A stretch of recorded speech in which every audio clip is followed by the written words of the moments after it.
Okay, so I think I'm going to slowly transition into, we still have some folks coming in here, but I think I would like, just in the interest of using everyone's time well, um, I'm going to start.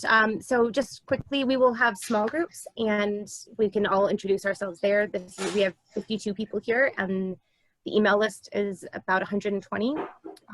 So big group. Very excited about that. For people who don't know me, my name is Amy Pistone. I'm an assistant professor at Gonzaga, and which is in Spokane, Washington. Not everyone knows has a clear sense of where that is. So Pacific Northwest, as evidenced by my flannel, I'm fully leaning into the Pacific Northwest of it all. So I am not an expert in pedagogy in a substantial sense. My best friend is a professional faculty developer, so I am leaning heavily on her. I am someone who is interested in pedagogy, thinks about it a lot, but I am not trained as a professional faculty developer. So I just want to put that up front. I am compiling a lot of resources, but most of what this is going to be a place for us to talk to other people and kind of have a community of people who are trying to figure out how to do a good job by our students in the fall and by ourselves. You know, we talk a lot about also, I think most of us experienced some kind of fatigue, burnout. The spring was tough. And both supporting students who are going through a lot more outside of the classroom, as well as dealing with a pandemic and the world falling apart in our own lives, and the uncertainty of higher ed right now has been a real stressor for a lot of people. So that being said, Ellen Lee is wonderful and a colleague of mine from grad school. And she's going to be helping out. So she's a co-host here. If at any point we're in a small group breakout and there's a problem, if you're with someone that you low-key just do not feel comfortable talking to, or just you see their face too much in your life for whatever reason, some people have kind of asked to, I see my colleagues a lot. I would like to talk to people who are outside of that group. So if I have accidentally put you in a group that you don't like for whatever reason, you can let Ellen or I know. And we can fix that. So you should be able to privately message us. So just to do a quick little overview here, let me get my screen share up and going. Okay, so just to give us an idea, this is kind of our first day of class, you know, syllabus-ish day. So we're going to be unpacking a lot of what happened in the spring. Do we have any idea what we're even preparing for in the fall? I think most of our institutions have come up with a plan that maybe doesn't seem totally feasible.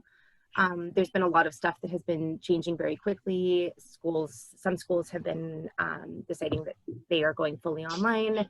A lot are acting as though in-person is going to happen, and that may or may not be the case, which makes planning really, there's just a lot of uncertainty going on here. So kind of talking through some of that stuff.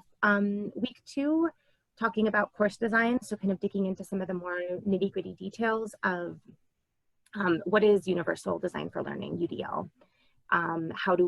What is backward course design? A lot of this, if you've done a lot of pedagogy trainings, some of this is going to be a little bit of a review. But make sure we're kind of all on the same starting. We kind of all have the same basic information, so then we can start to think about what this is going to look like in an online space, flexible assessments, things that will help with kind of some of the uncertainty that we're facing.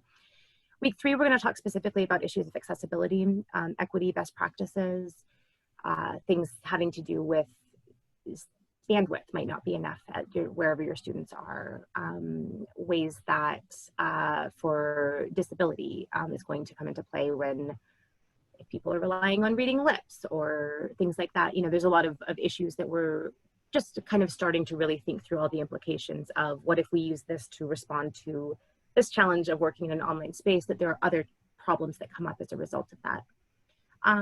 Really should have changed the italics on week 4.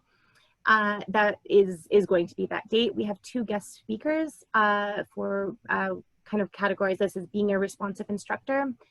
I had already planned to have someone who is trained in trauma-informed pedagogy. She's a trained professional counselor and also a teacher.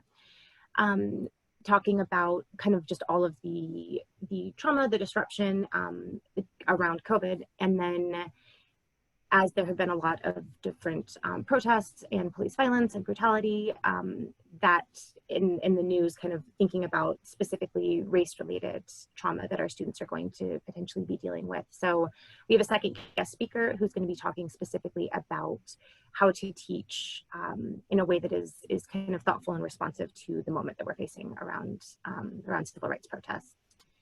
And then week 5, I'm going to dig into circling back to some of these things having to do with course design in terms of management policies, and kind of tying a bow on some of these questions, as some of us are going to be heading into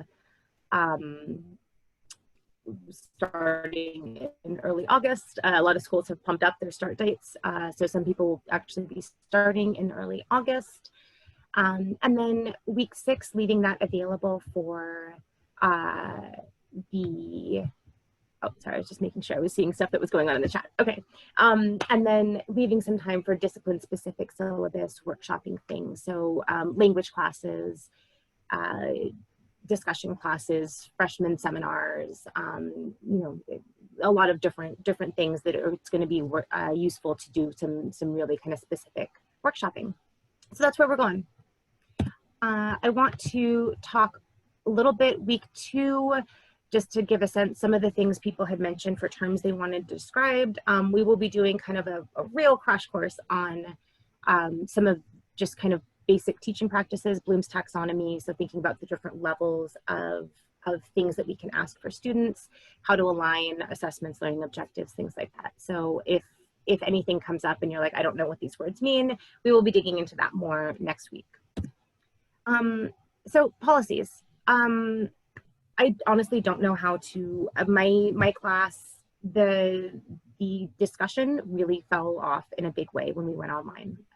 Asynchronous, I have never had a successful asynchronous discussion forum in a class. Message boards, Twitter, Slack. I have tried a lot of these and I have never gotten that robust discussion that we get in person. And I will say this is really a big concern that I have. And I am hoping that I can use the wealth of all of your knowledge to figure out how to fix this for my own classes. But I do want to say, in terms of discussion guidelines for us, I have put up some discussion guidelines. Right now, they're basically don't be a jerk.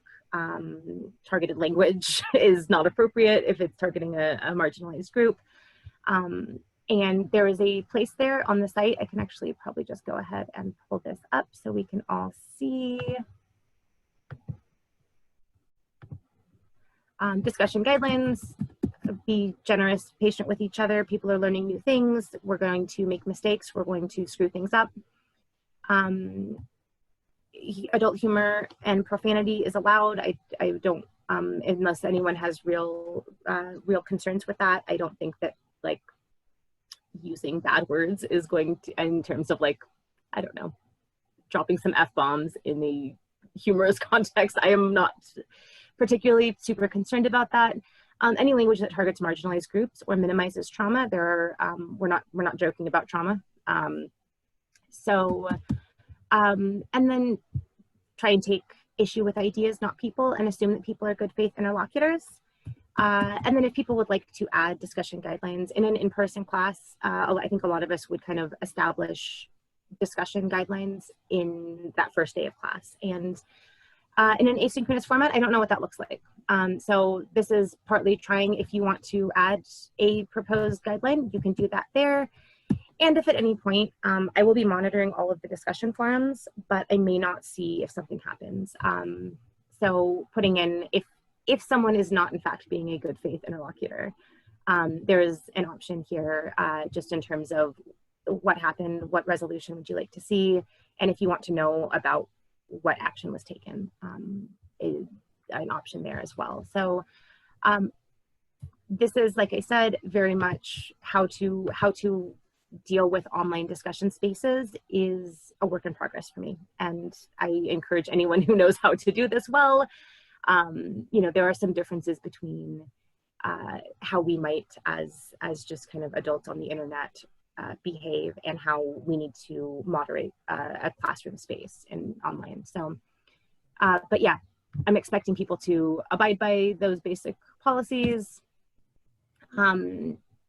Included some, this is a particular different ways of having kind of an online discussion space. As I mentioned, we've got Discord, we've got Slack. I've never used Discord before in my life. It's a thing I wanted to try out. Slack I have used with not great success for classes with colleagues. It works great. But this is a chance for us to all play around with things before we maybe ask our students and kind of dive into asking students to use a platform we've never used before. This is a place to make mistakes. You could try out making your own GIFs in Slack or Discord. You can have custom GIFs for your class. There are all kinds of fun things you can do.